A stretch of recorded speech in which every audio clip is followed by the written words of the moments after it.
হালালভাবে একটি নারীকে স্পর্শ করতে 28 থেকে 30 বছর ব্যয় করে আপনাকে প্রতিষ্ঠিত হতে হবে। ভালো স্যালারি লাগবে, টেকসই জব লাগবে, মহারানা জমাতে হবে, লোকজন খাওয়াতে হবে, এছাড়াও আরও কত প্রতিবন্ধকতা। আবার একই নারীকে হারামভাবে স্পর্শ করতে, উপভোগ করতে মাত্র 2 দিন সময় দিলেই হবে, কিংবা এর চেয়ে একটু বেশি। স্যালারিও লাগবে না, জবও লাগবে না, মোহরানাও দিতে হবে না। 17 অথবা 18 বছর বয়সেই ভোগ করা যাবে, তখন কেউ আপনাকে ছোট বলবে না।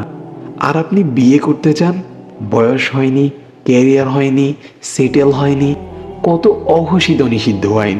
এই সমাজ ব্যবস্থায় মুসলমানদের ঈমান ধরে রাখা যে হাতে জ্বলন্ত কয়লা রাখার মতো পরিস্থিতি, বলার ভাষা নেই। এই পরিবার, এই সমাজ, এই রাষ্ট্র, এই শিক্ষা ব্যবস্থা সবই আমাদের জাহান্নামের দিকে ঠেলে দিচ্ছে। আল্লাহ আমাদের সকলকে হেফাজত করুন, আমিন।